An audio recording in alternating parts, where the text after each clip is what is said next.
The smell of my late wife's roses hit me the moment I stepped through the back door, and for just a moment, I forgot why I had come home early. It had been 41 years since Margaret planted those roses along the fence line, pink and stubborn, just like her. She used to say that a garden tells you everything you need to know about the people who tend it, whether they're patient, whether they show up even when nothing seems to be growing. After she passed 3 years ago, I kept watering those roses every single morning. Not because I had a green thumb, because it was the only way I knew how to still be her husband. I stood there in the doorway for a moment, breathing in that familiar sweetness. And then I remembered, I was supposed to be in Portland. My name is not important. What I am, what I was, matters more to this story. I spent 32 years as a physician, internal medicine, a private practice in a mid-sized city in Ohio. I retired at 66, healthy enough, sharp enough, just tired of the paperwork and the insurance battles and the slow grinding bureaucracy that had swallowed the profession I once loved. My wife had already been diagnosed by then. I wanted to be home with her. I wanted those last months to belong to us. After she was gone, the house felt enormous. 4 bedrooms, a wraparound porch, a backyard that Margaret had turned into something worth photographing every season. My daughter had moved back into the area 2 years before her mother died. She and her husband bought a place about 20 minutes from me. That proximity felt like a blessing at the time. She had always been attentive, organized, the kind of person who remembered doctor's appointments and sent birthday cards on time. Her husband worked in finance. They had 2 young children who called me Grandpa and climbed on my lap and made the holidays feel less hollow. I trusted them completely. That is the sentence I have to sit with now. I trusted them completely. The first sign that something was wrong came on a Tuesday in February. I had driven into town to pick up a prescription, and when I came back, I noticed that the filing cabinet in my study, the one I keep locked, was sitting at a slightly different angle than I had left it. It was pushed about 2 inches away from the wall on the left side. Small thing, the kind of thing most people would chalk up to their own forgetfulness. I am not most people. 32 years of medicine trains you to notice discrepancies.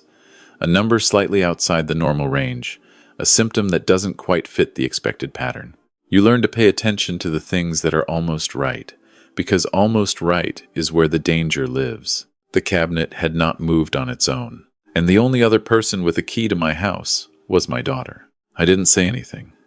I went back to my study, sat down, and thought carefully. The cabinet contained my financial records, investment accounts, the deed to the house, Margaret's life insurance documents, my own will. I had updated that will 14 months earlier, after a long conversation with my attorney. My daughter was the primary beneficiary. Her husband was not mentioned by name, but as her spouse, the arrangements were straightforward. I pulled out the folder with my will and checked the last page. It looked untouched, but something still sat wrong in my chest. The way a patient's lab results can look normal on paper while the patient in front of you clearly is not well. I started paying closer attention after that. Over the next 6 weeks, I noticed other things. A conversation I'd had with my daughter about my memory issues, a topic she had introduced, not me, after I forgot what day a lunch was scheduled. I don't have memory issues. I forgot one lunch, but she brought it up again the following week, and then again when we were at dinner with her husband, and I watched him nod slowly, with a particular kind of practiced concern on his face that I recognized from pharmaceutical sales representatives who used to come into my office. The nod that says, "I've rehearsed this moment." I noticed that she had started taking photographs during her visits, not of the grandchildren playing in the yard, of the rooms, of the bookshelves, the kitchen, the garage. I saw her holding her phone up in the direction of my desk once, and when I looked at her, she smiled and said she was texting a photo of my old medical diploma to her friend whose son was applying to that same university. I said nothing. I filed it away. The conversation that changed everything happened on a Sunday afternoon in early April. I was in the garden, and my daughter and her husband were sitting on the back porch with coffee. They didn't know I could hear them. The window above the kitchen sink was open, and voices carry in still air when you've spent enough quiet years learning the acoustics of your own property. My son-in-law said something about a timeline. My daughter said they needed to move before summer because the market was better right now. My son-in-law said the attorney had confirmed the documentation would hold. My daughter was quiet for a moment, and then she said, my name, my first name, the way she hasn't called me since she was a teenager, and said, he won't fight it. He doesn't have anyone else. I set down my trowel very carefully. I did not turn around. I stood there in Margaret's garden with the smell of roses around me, and I let those words move through me like a cold front. He won't fight it. He doesn't have anyone else. I went inside through the side gate. I told them I was feeling tired, and they left without anything seeming unusual. My son-in-law shook my hand at the door the way he always did, firm and slightly too long, and I looked him in the eye and smiled. That night I sat in my study for 3 hours, and I thought about what a retired physician with no legal training but 32 years of methodical documentation and a lifelong intolerance for being lied to could actually do. I came up with a plan. I called my attorney the next morning from my cell phone while parked 2 blocks from his office, not from my landline at home.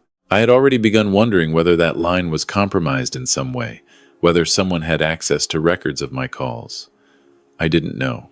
But I had learned in medicine that when you don't know the extent of a problem, you contain it first and investigate second. My attorney, a man I've known for 20 years, listened to everything without interrupting. When I finished, he was quiet for a moment, and then he said, "The fact that you're sitting here, presenting this in chronological order with specific observations and dates, is itself significant." He told me that what I was describing was a pattern consistent with undue influence proceedings, an attempt to have me declared legally incapacitated so that control of my assets could transfer to a designated party. He said it happened more than most people realized, particularly with older adults who lived alone and whose family had access to their personal and financial documents. He told me the most important thing I could do was to create an evidentiary record. Document everything. Dates, times, exact words when possible. And he told me about a forensic accountant he worked with who could review my financial accounts for any unauthorized activity. We met with the forensic accountant 4 days later. It took her less than 2 weeks to find it. Over a period of 8 months, small transfers had been made from one of my investment accounts, not my primary account, but a secondary one I rarely logged into, set up years ago as a kind of overflow for a portion of my practice sale proceeds. The transfers were small enough individually to avoid triggering automatic alerts. Between $700 and $1,200 at a time moved to an account registered to a holding company.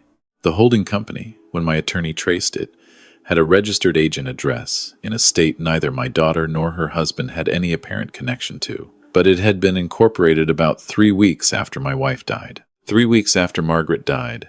I remember the exact moment my attorney showed me that date. I was sitting across from his desk on a Tuesday afternoon with rain against the windows, and I looked at that date and thought about how my daughter had spent those 3 weeks. She had been at our house almost every day.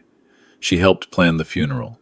She sat beside me at the service and held my hand. She sorted through her mother's clothes because she said she didn't want me to have to do it alone. She was at our house almost every day.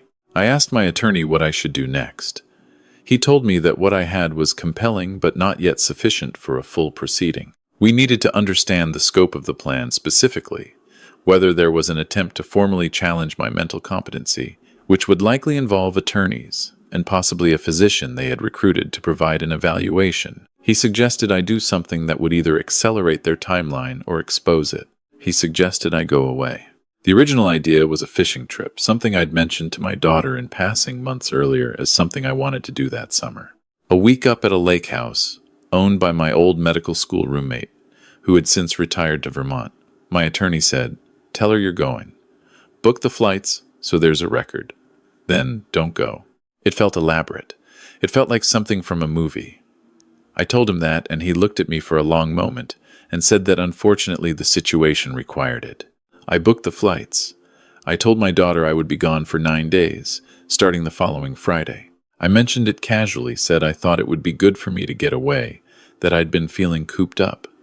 She said that sounded wonderful, and that she was glad I was getting out of the house. There was a warmth in her voice that I might have found reassuring once. Now I heard something underneath it, a kind of relief, and I had to work to keep my expression neutral. I drove to the airport on Friday morning. I checked in for the flight. I sat at the gate for 40 minutes, and then I went to the men's room, waited, and walked out a different exit. My car was parked at a lot 8 minutes from the airport. I drove to a motel on the west side of the city, paid in cash, and checked in under a name the desk clerk didn't question because she wasn't paying close enough attention, and I had a confident enough manner from decades of walking into exam rooms. My neighbor called me that same evening. I should tell you about my neighbor. He is 74 years old, a retired high school principal, a man who has lived in the house to the right of mine since before my children were born. He lost his wife 6 years before I lost Margaret, and we had the kind of friendship that forms between two men who have survived the same particular grief.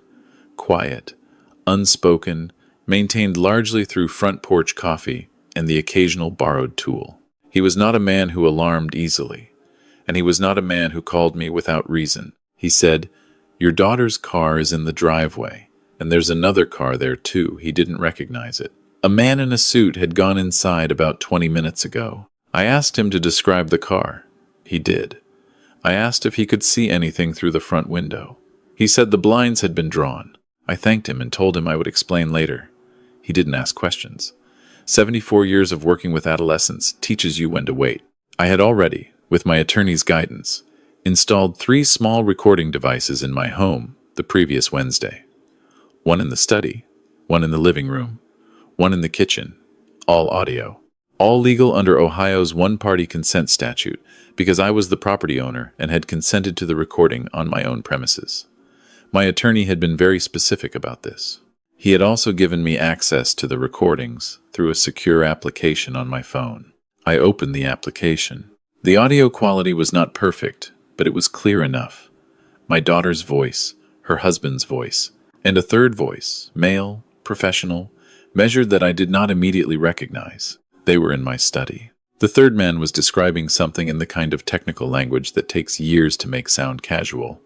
I had enough background in medical documentation to understand what he was outlining. He was explaining the process for filing a petition in probate court to establish a guardianship.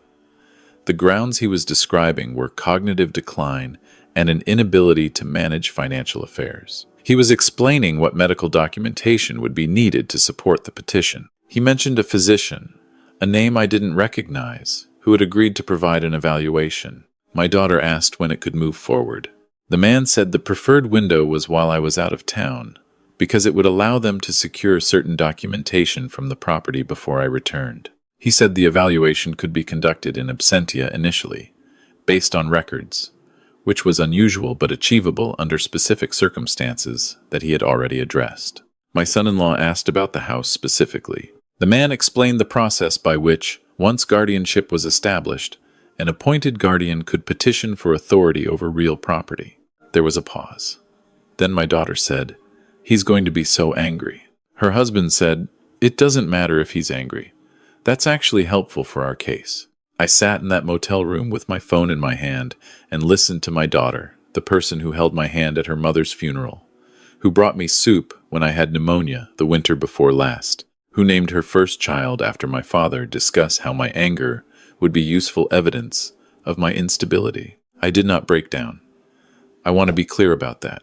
I sat very still for a long time, the way I used to sit before a difficult conversation with a patient's family, and I let it settle in me. Not the anger, the clarity. There is a difference, and the difference matters. I called my attorney. He said, "Stay where you are. Do not contact your daughter. Do not return to the house. Let them finish what they came to do, and let the recording capture it." I stayed in that motel for 3 days. My neighbor called me twice daily with updates. The attorney met with me in person on the second day with a colleague who specialized in elder law and probate litigation. The forensic accountant provided an updated report showing 3 additional transfers that had been initiated the same week I allegedly left for my trip, as though whoever was managing that account had decided the window was open. On the morning of the 4th day, my attorney filed a formal complaint with the Ohio State Bar Association regarding the attorney my daughter had retained, specifically citing the recorded conversation as evidence of facilitation of fraud. He also filed an emergency motion in probate court to have the fraudulent evaluation petition dismissed and to establish a protective order over my assets. And he contacted the county sheriff's office to report the unauthorized removal of documents from my property, which my neighbor had photographed through the front window on the second evening, images of my son-in-law carrying a banker's box to his car. I came home on a Thursday morning, 2 days before my daughter expected me back. She was not there. I walked through my house room by room. The filing cabinet had been opened. The lock was visibly damaged. Several folders were missing from the section containing my financial records. My desk had been searched, though someone had made an attempt to leave it tidy. They had not moved the framed photograph of Margaret on the corner of the desk. And somehow, that was the detail that made my hands shake for the first time since this had all begun. I sat down in my study chair and looked at her face in that photograph for a long moment. Then I picked up my phone and called my daughter. She answered on the second ring with the warm, slightly worried voice she had been using with me for months, the voice calibrated for a man whose mind was going soft. I told her I was home early. I told her I had decided the trip wasn't for me after all. There was a pause on the line that lasted just long enough to tell me everything I needed to know about what was happening on her end of it. She said that was fine. That was great, actually. She would come by later that week. I said, "Come by tomorrow. There are some things I'd like to talk about as a family." She said, "Of course," and I could hear her husband's voice in the background asking what was wrong, and I listened to the way she said nothing. Nothing's wrong. And I thought about the 41 years of roses still growing along my fence line, and I said goodnight and hung up. They arrived the next evening, both of them, my son-in-law carrying a bottle of wine, the way he always did when he wanted the atmosphere to be light. My daughter hugged me at the door. I held her for a moment longer than usual and felt her stiffen slightly in a way she tried to cover by squeezing my shoulder. We sat in the living room. My attorney was in the kitchen, out of sight but present. This had been his recommendation, and I had agreed to it. I asked them how things were going. My son-in-law talked about work for a few minutes. My daughter asked about Portland. I told her the lake had been beautiful. She said she was glad I'd been able to get away. Then I slid a folder across the coffee table. My son-in-law looked at it before my daughter did. The change in his face happened in layers. First, confusion, then recognition, then something that he attempted to rearrange into neutral in the space of about 2 seconds. He was not fast enough. My daughter opened the folder. It contained a summary memo from my attorney, 2 pages, outlining the documentation we had gathered, the financial transfers, the recorded conversation, the photographs my neighbor had taken, the probate court filing that now bore her name and her husband's as petitioners, the name of the physician they had engaged, and the name of the attorney who had been in my study. She looked at those pages for a long time without speaking. Her husband started to say something about misunderstandings, about context, about how there were aspects of this she needed to understand regarding concerns they had about my well-being. His voice had the practiced quality of someone who had rehearsed a contingency. I let him get through about 30 seconds of it. Then I told him that anything he wanted to say to me from this point forward would need to be said to my attorney directly, and that anything said in this room tonight was being recorded with full legal disclosure, and that my attorney was in the next room and available to speak with them now if they preferred. The silence that followed was the loudest thing I have heard in a very long time. My daughter was crying by then. Not the strategic, soft crying I had half expected, the kind of thing deployed to redirect a conversation. This was something rawer, less controlled, and for a moment I felt something tear in my chest, because she is still my daughter, and I had watched her come into the world, and I had watched her mother love her with everything she had. But I also thought of that conversation on the porch. He won't fight it. He doesn't have anyone else. She had been wrong about both things. The legal proceedings took 8 months. The probate petition her attorney had filed was dismissed within the first 3 weeks, once our evidentiary record was submitted. The bar complaint against her attorney resulted in a formal sanction and a suspension of his license. The financial fraud case took longer. My son-in-law had been the primary architect of the account transfers. With my daughter's knowledge, the recordings made that distinction difficult to dispute, though her attorney tried.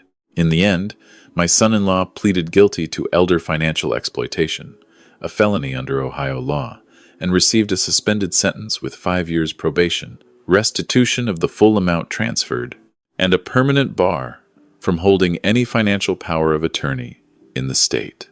My daughter was not charged criminally, a decision that my attorney explained was partly prosecutorial discretion and partly a function of her demonstrably secondary role. I did not fight that outcome. I want to be honest about why. It was not mercy. Exactly. It was something more complicated than that. It was the knowledge that the criminal system would give her a record and a courtroom and a news cycle, and that none of those things would give me back the person I thought she was. That person, I was already beginning to understand, had perhaps not existed in the form I imagined her. Or perhaps she had, once, and something had shifted over years I hadn't paid close enough attention to. I updated my will. I established an irrevocable trust for the benefit of my grandchildren, administered by an independent trustee, not my daughter, not her husband, not anyone whose interests were entangled with the value of what I owned.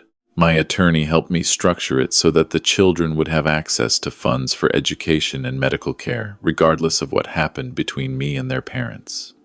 They are 6 and 8 years old. They didn't choose any of this. My daughter and I have not spoken in the months since the proceedings concluded. I leave that door open by not closing it. There is a difference between those two things, and I think about it often. My neighbor came over for coffee the Saturday after the sentencing. He sat across from me at the kitchen table, the way he has sat across from me 100 times, with his hands wrapped around his mug and the morning light coming through the window, and he asked me how I was doing with the kind of directness that only very old friends can manage. I told him the truth. I told him that I was doing better than I expected, and worse in the ways I hadn't anticipated, and that I was still working out which parts of the last 3 years were things I should have seen sooner, and which parts simply could not have been seen at all. He nodded. He said that, in his experience, those two categories were harder to tell apart than most people admitted. We sat with that for a while. I still water Margaret's roses every morning. They came back thicker this spring than I've ever seen them, which my neighbor says is because I've been giving them slightly more water than they need, which he says Margaret would have already told me if I had asked her. He is probably right. I overcorrect when I'm anxious. It is not the worst of my tendencies. The morning after the sentencing, I stood out at the fence line with my watering can, and I thought about what my wife would have made of all of it. Margaret was not a woman who softened things she believed in. She would have been devastated. She also would not have wanted me to be devastated for longer than was necessary. She would have told me to document everything and then let the documents do their job and then make coffee. I did all three, in that order. I think about what it means to protect something, a home, a life, a version of yourself that you've spent decades building. People assume that protection is loud, that it announces itself, that a man who is being stolen from should be visibly falling apart, should be confused and frightened and easy to manage. I understand now why those assumptions are so useful to the people who hold them. I was never confused. I was never easy to manage. I spent 32 years looking at the full picture of what was in front of me and making decisions based on evidence rather than what I wished were true. That discipline did not leave me when I left medicine. It did not leave me when Margaret left me. And it did not leave me when my own daughter sat in my study with a man in a suit and discussed the timeline for taking everything I had built. What I have learned, and I offer this not as a lesson, but simply as what I know now, is that the people most likely to underestimate you are the people who love you least carefully. They see what they expect to see. They believe you are what your grief has made you look like. They count on the fact that you won't want to believe the worst of them, because you raised them, or you chose them, or you opened your home to them. They are not entirely wrong about that last part. I didn't want to believe it. For a long time, some part of me was constructing alternate explanations, misunderstandings, financial stress, a bad attorney leading them somewhere they hadn't fully understood. I held on to those explanations even when the evidence made them harder and harder to maintain. But there is a point at which holding on to an explanation becomes its own kind of betrayal of yourself, of what you know, of the discipline that kept you reliable through 3 decades and 100,000 difficult moments. I reached that point on a rainy Tuesday afternoon in my attorney's office, looking at an incorporation date 3 weeks after I buried my wife. After that, I stopped constructing alternate explanations.